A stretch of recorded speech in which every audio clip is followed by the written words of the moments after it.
If you are planning to sell your home or looking at buying a home, there are some important do's and don'ts that you should consider.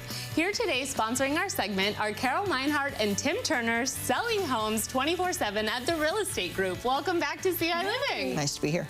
So tell me a little bit about what you both do.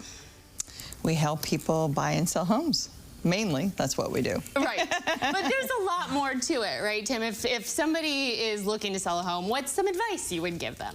Well, some of the things we do are market analysis. That's the start. That's how we're going to get started on your house. And then we're going to make some suggestions on things that you can do to help your house sell quicker. Obviously, we want to know if you're looking to sell quickly or if it makes a difference to you or if you're looking to make sure they get the top dollar. Those are all things that come into play when we're making these decisions. Right. And what about buying a home? I remember the advice you gave me last time, but in case somebody didn't see that episode, what advice would you give somebody looking to buy a home? What's step one? Step one is to find a buyer's agent that, one, is seasoned, and two, maybe was referred to you by a friend or a colleague or something like that, and really knows what they're doing. Right. Knows or the market. Maybe someone you saw on TV. Right. Maybe somebody will think that. So I understand that you brought a little trivia game for me, and we're going to test my knowledge. And yes. Tim, do you know the answers to, or are you going to play against me? I'll play with you. Okay, we'll play together. Play together. We'll be on a team. Okay, sounds good. All right, what have you got for us, Carol? All right, so the first thing is, what's the 3 things you can do on a budget to prep your house for selling? Ooh, on a budget. Well, I would say maybe something easy that I could possibly do myself, like paint the house, maybe. I mean, obviously, I would want to hire professional painters, but if I was trying to save money, could I paint it myself? What would you do before you painted it? Would you just... Oh, I would take everything off the wall and spackle it. Clean it. Clean it. Oh, okay. Yeah. So cleaning the home is pretty simple. Most people are doing that anyway, but have a deep clean of the home. Okay. Right, and then you want to make sure to maybe just go around and make sure all your light fixtures are working. A lot of times you go into houses and the light bulbs are just blown. Oh, and that just kind of makes a little bit of a difference there. And then it's darker. Yeah, then it's darker. And then, of course, you could do some staging, with plants and different things like that. Those are the easiest things and on a budget. Okay, yeah, that's all really good advice. All right, what's next? What's the top thing that people do when they are preparing a home, the top improvement that people do whenever they're preparing a home to sell? You know this one. Is this painting? It is. So I was already on number 2 when we were playing number 1. All right, great. What's number 3? Number 3 is...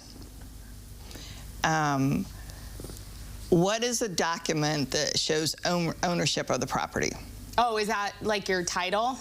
Title or deed. Title or deed is what it's called. What's the difference? Is there a difference between a title and a deed, or is it the same document? It's the same document. It's called a deed, but title companies give you that deed. Okay, gotcha. That makes sense. And then one of the things right now that we're watching out for is after you close on your home, you're probably going to get a lot of junk mail, and it's going to say, "Hey, pay me this $120, and I'll give you a copy of your deed."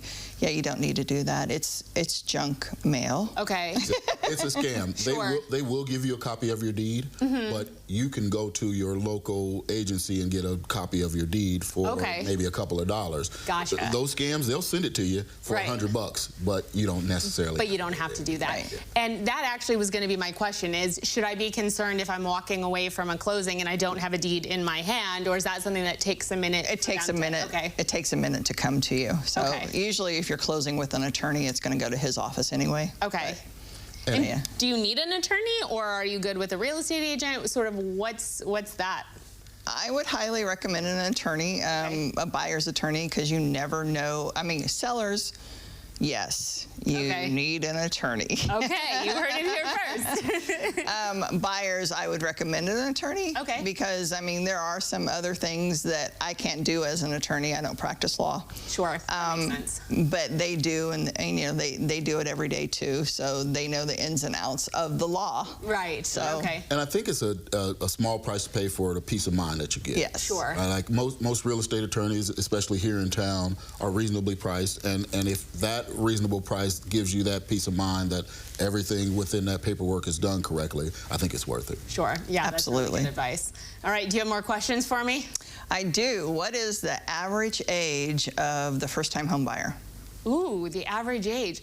You know, that's a really tough one because I feel like it used to be younger. I feel like in my parents' day, it was like they would get out of college and they'd get married and then they'd buy a home. Whereas I feel like now, you know, younger people don't really have that. So maybe somewhere in the 30s? Good answer. Are you looking for a specific? It's like 38. 31? It's 38. Oh, okay. See, I would guess young 30s, but okay. I mean, that's just the average age. I mean, it doesn't mean that you have to wait till you're 38 to buy. It's not like getting your ears pierced when you're 16, says Mom. Right. Or getting your driver's license. Right, exactly. And that's just a national average. You know, it differs from county to county. So. Right. See, I think around here, and this is just there's no fact to this, so this is just a speculation. I think around here it might be a little bit younger because we do have the university. I think so too. Sure, that makes sense. A lot of people getting out and wanting to start right then. Right, or maybe some people that have been in the area now for 4 or 5 years and they feel comfortable here and get a job right out of school. That makes sense. Yep. Yeah, that's a good guess. And then my next question is for Tim here. What is the document that you have to sign as a buyer's agent?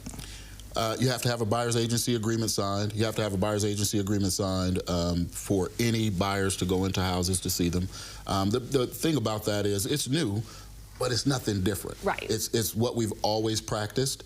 The only difference is we now have to have it all in writing. Right. But this document just really kind of spells out what our working relationship looks like, right? Like what I'll do for you as a buyer's agent. I'll help with the showings. I'll help with getting you financing if you need to. I'll help from start to finish. And then what I'm looking for from you as a buyer. Most of that is loyalty, to know that you're working with one buyer's agent and one buyer's agent only, because things get a little murky if you're working with more agents. So that's the purpose of that document. That makes sense. I feel like I always say contracts make good friends. Yeah. Yes. Because then everybody knows where we're at and we all stay on the same page. Exactly. Well, this has been really fun and really informative. Thank you so much for being here and for I have one more today. Oh, you do? Okay, I do. great. She's Real always got quick one before we more. wrap, Go quick. let's do one more. When is the best time to sell? Now? Answer. When is the best time to buy? Now. Now. Excellent. We didn't even need a slide for that. Well, thank you both so much. And if you want more information, you can visit us on the web after the show at ciLiving.tv.